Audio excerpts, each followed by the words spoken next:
नौम्यादिब्रह्म सर्वस्य कारणं करणं तथा तद्रूपं सद्गुरुं वन्दे कर्मशिखा प्रशान्तये। यो ब्रह्माणं विदधाति पूर्वं यो वै वेदांश्च प्रणोति तस्मै तमः देवमात्मबुद्धिप्रकाशं मुमुक्षुर्वै शरणमहं प्रपद्ये। मुमुक्षुर्वै शरणमहं प्रपद्ये। बंदो सत्य कबीर को चरण कमल शिरनाय जासु ज्ञान रवि कर निकर भ्रमत मदे तनसाय। प्रेम से बोलिए सदगुरु कबीर साहेब की। आप सब लोग काफी संख्या में हैं, थोड़ा सा वॉल्यूम बढ़ाइए। बाद में महाप्रसाद सभी के लिए तैयार किया गया है। प्रेम से बोलिए सदगुरु कबीर साहेब की। सदगुरु कबीर साहेब की। सब संत भक्त समाज की आज के आनंद की। समस्त रामबरन परिवार की। सत्य पुरुष परमात्मा हम सबके हृदय में विराजमान सदगुरु कबीर साहेब परम आदरणीय परम श्रद्धेय सभी भक्त सज्जन देवियों सज्जनों प्यारे बच्चों, परम पावन अवसर आज हम सब लोग भक्त शिरोमणि श्री लालमन रामबरन जी, उनकी धर्मपत्नी श्रीमती रेशमा रामबरन जी के इस पवित्र मंदिर रूपी घर में उपस्थित हैं। और आप सभी रामबरन परिवार के साथ साथ इनके जो इष्ट मित्र बंधु बांधव बहनें आप सभी लोग पधारे हैं। बहुत प्रेम और श्रद्धा के साथ लालमन साहब जी ने हमारे सभी साधकों को आमंत्रित किया भजन गाने के लिए। और जितने भी यहाँ पर उपस्थित हैं सभी के लिए परिवार की ओर से अभिनंदन, सभी का स्वागत। सदगुरु कबीर साहब की यह परम पावन धारा जिसमें ये रामबरन परिवार चल रहा है, हमारे श्री लालमन रामबरन जी श्री कबीर काउंसिल में लगभग 9 साल तक प्रधान थे और उनकी सेवा बराबर अनवरत चली आ रही है। बहुत ही सदगुरु कबीर साहब के प्रति समर्पित आपका जीवन, आपका पूरा परिवार का जीवन रहा है। और ये एक लंबा इतिहास है आपके परिवार का कि आपके दादा परदादा आपके पूज्य पिताजी के निमित्त जिनका 14 साल पहले चलावा हुआ और श्रद्धेय माता जी जिनकी चलावा हुए 24 वर्ष हो रहे हैं, उनकी स्मृति। और साथ ही साथ हम जहाँ बैठे हैं, पहले आपका जो आवास था नीचे था, अब आपने ऊपर ये घर का जो निर्माण करवाया, इसका भी आज उद्घाटन है। तो इन सभी निमित्त से साथ ही साथ परिवार जनों का मंगल कामना, सुख समृद्धि स्वास्थ्य की कामना के लिए आज की यह पूजा आपने रखी है। सदगुरु सत्य पुरुष परमात्मा आपके सभी शुभ संकल्पों को पूर्ण करें, सदगुरु से प्रार्थना करते हैं। सदगुरु कबीर साहब का बहुत ही प्यारा भजन जो हमारे साधु लोग बराबर गाते रहते हैं, अब हम आनंद के घर पायो। सदगुरु कबीर साहब कह रहे हैं कि आनंद का घर वह है जहां हम रहें और हमारा त्रिविध ताप, दैहिक दैविक और भौतिक तीनों तापों की शांति हो, वो हमारा आनंद का घर होता है। एक घर है जिसमें हम रहते हैं, शारीरिक रूप से रहते हैं, परिवार के साथ रहते हैं, जहां हमारा शयन अशन और सभी प्रकार का जो भी हमारे दैनिक कार्य हम पूर्ण करते हैं वो घर है। निश्चय ही ये घर भी आज जहाँ हम बैठे हैं रामबरन परिवार में से लालमन साहब उनकी धर्मपत्नी जी का घर है। सदगुरु कबीर साहब किस घर की बात कर रहे हैं, इस भजन के माध्यम से आज थोड़ी सी चर्चा इसके बारे में करेंगे। जब से दया भई सतगुरु की अभय निशान घुमायो। निशान शब्द उर्दू है, निशान को हम हिंदी में ध्वजा कहते हैं। सदगुरु कबीर साहब कह रहे हैं कि ऐसी ध्वजा जिसको हमने लगाया है और वो अभय हमें प्रदान कर रहा है। पहले प्राचीन काल में भारत में छोटे छोटे राज्य थे और सभी राज्यों के अपने अपने ध्वजा थे। ध्वजा में उनके चिन्ह होते थे, कोई सूर्य का, कोई चंद्रमा का, कोई शेर का, अन्य अनेक प्रकार के ध्वजा में एक चिन्ह रहता था और वो उस राज्य की एक पहचान होती थी। सदगुरु कबीर साहब कह रहे हैं अभय निशान हमने फहराया है ध्वजा। और अभय निशान क्या है इसकी चर्चा कर रहे हैं।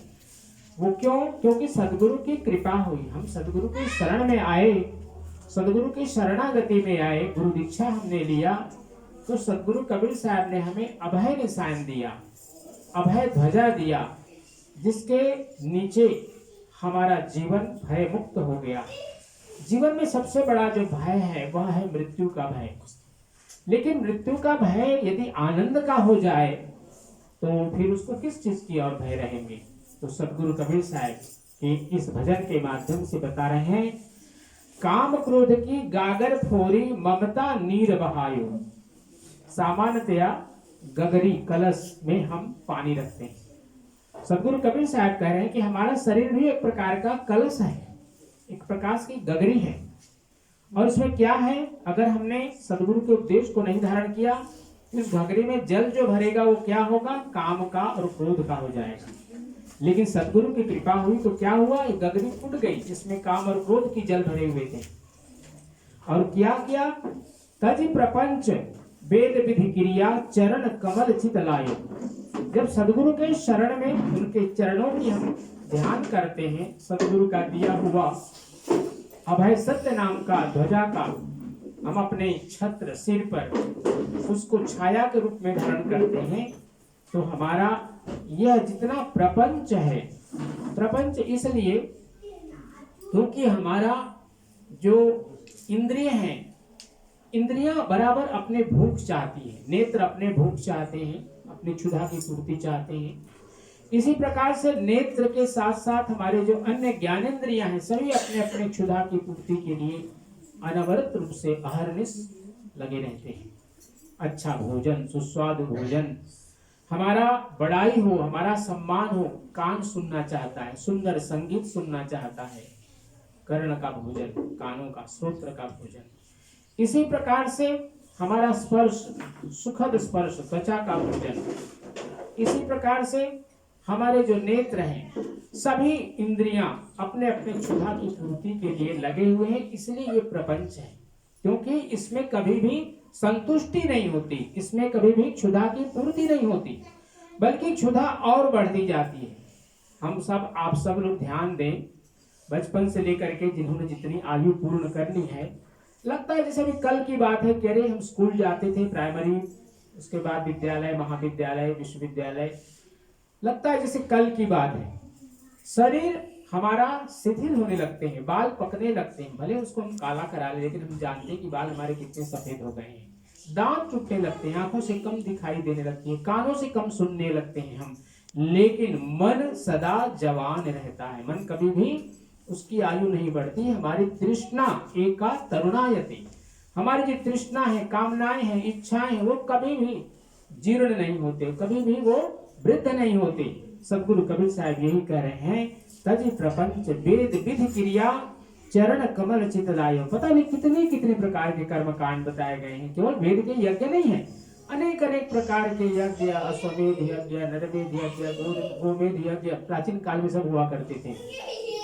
उसके बाद अन्य अन्य और भी कर्म कांड आ गए। ग्रह की शांति कराओ, इस दिशा में नहीं जाना, आज का दिन अच्छा नहीं है, नाना प्रकार के प्रपंच इस संसार में लोगों ने फैला दिया, अपने अपने दुकान खोलने के कारण, अपने अपने दुकानदारी को चलाने के लिए। इसलिए साहब कबीर कह रहे हैं कि तजी परपंच वेद विधि क्रिया चरण कमल चित लायो। यहाँ पर वेद से मतलब चार वेद नहीं है, वेद का अर्थ होता है जो हम लोगों में फैलाते हैं ज्ञान, और उसको कहते हैं कि यही सत्य है। सदगुरु कबीर साहब इसलिए बार बार कहते हैं कि एक जब हम शरणागति में आ जाते हैं सदगुरु की, तो सभी प्रपंच हमारे समाप्त हो जाते हैं। और पांच तत्व की यातन गुदड़ी ममता टोभ लगायो। आप देख रहे हैं मैं ताज पहना हूं, और ताज में हमारे बाएं तरफ चंद्रमा का निशान है और दाहिने तरफ हमारे सूर्य का निशान है।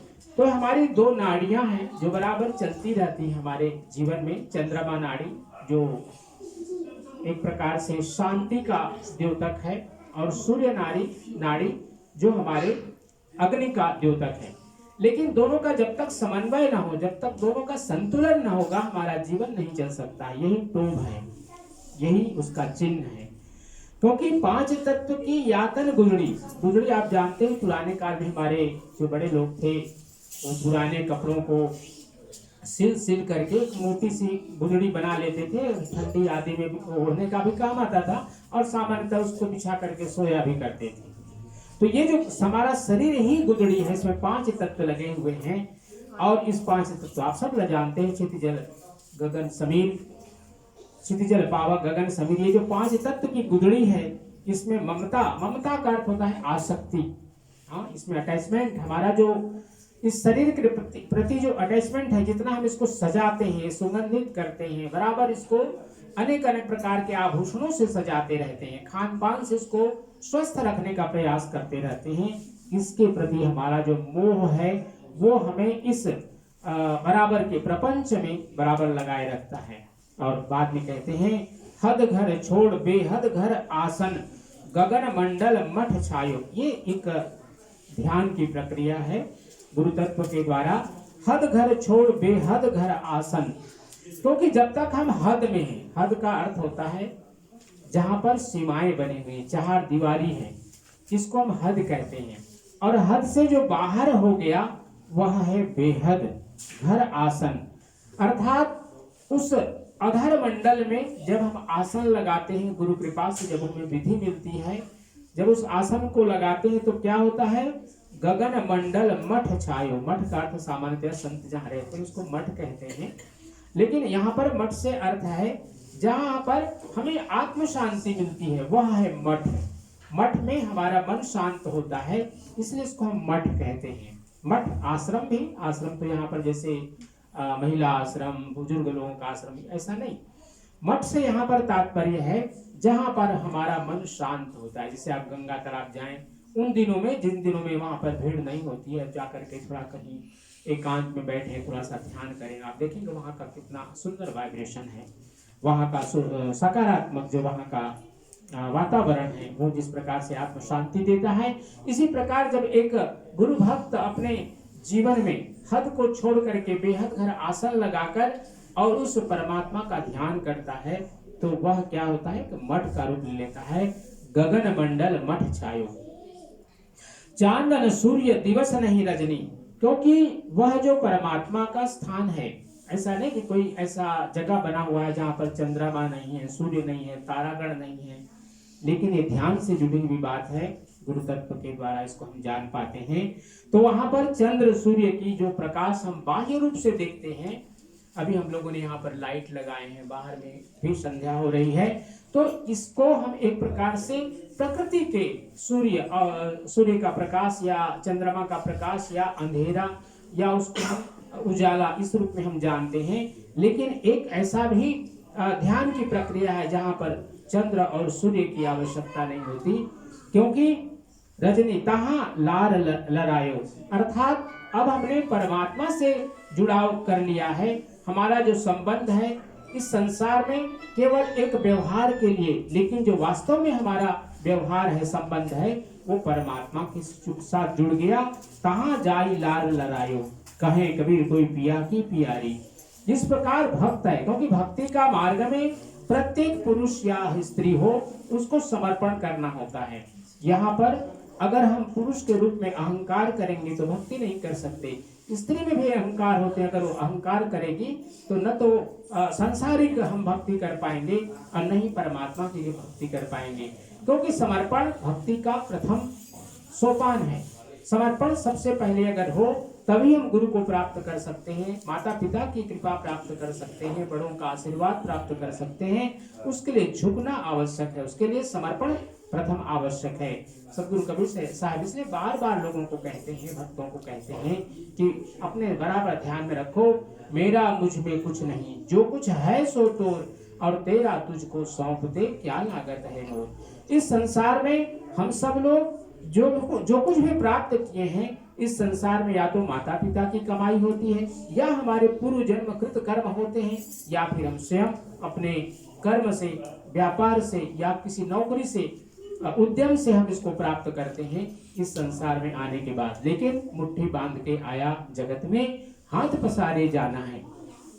मुट्ठी जब बांध करके एक बच्चा आता है, जन्म लेता है, तो उसके साथ उसकी आयु जुड़ी होती है, उसके पूर्व कर्म, पूर्व जन्मकृत कर्म होते हैं और उनको पूर्ण करता है इस जन्म में अपनी आयु के अनुसार से। और उसके बाद जब जाता है तो सब के सब समाप्त हो जाते हैं, हाथ खुला हुआ होता है।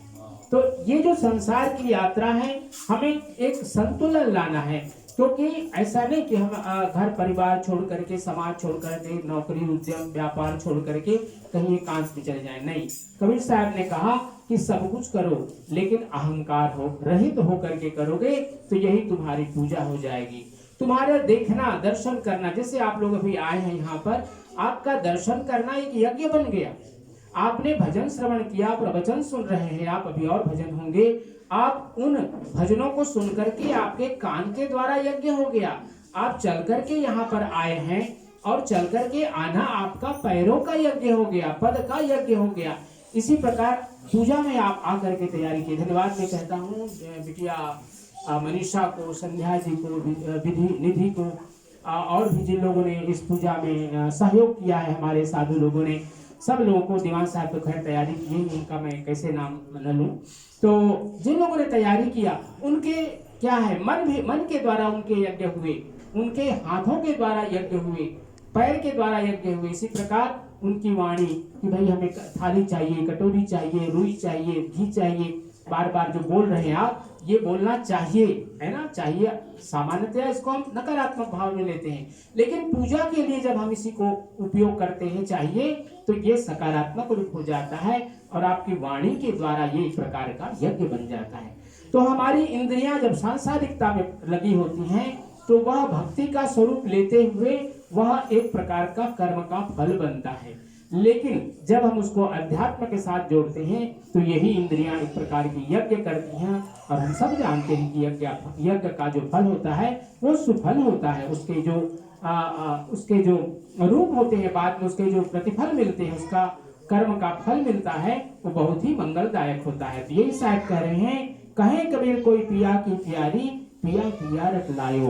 क्योंकि हम सब का परमात्मा ही एकमात्र प्रिया है और हम सब लोग स्त्री रूप में हैं। भले हमारा शरीर के अंगों के कारण हम उसको स्त्री या पुरुष के रूप में भेद करते हैं, किंतु हम सब लोग स्त्री के भाव में, भक्ति के रूप में हम सब लोगों का जीवन जीने की प्रेरणा सदगुरु कबीर साहब इस भजन के माध्यम से बता रहे हैं। अब हम आनंद के घर पायो, तुम्हारे साधु श्री भक्त लालमन साहब और उनकी धर्मपत्नी श्रीमती रेशमा रामबरन जी, आपके इस नए घर के लिए सदगुरु से यही प्रार्थना करते हैं कि ये घर आपके लिए आनंद का मठ बने और यह आपके जीवन में और उन्नति लाए। और आपके साथ साथ आपका पूरा परिवार, जिनके निमित्त से आज आपने पूजा रखी है, आपके पूज्य माता जी और पूजनीय श्री रामबरन आपके पिताजी और जितने भी और भी पूर्वज आपके बीत चुके हैं, सबका आशीर्वाद आपको मिले। साथ ही साथ आपका जितना परिवार गण है सबका मंगल हो, सब लोग सुखी स्वस्थ और संपन्न रहें, सदगुरु से ही प्रार्थना करते हैं। आइए अंत में सदगुरु के पावन सत्यनाम का धुन करेंगे, आप सब लोग मेरे साथ गाएंगे। सत्यनाम सत्यनाम सत्यनाम बोल, जय करुणामय सत्यनाम बोल।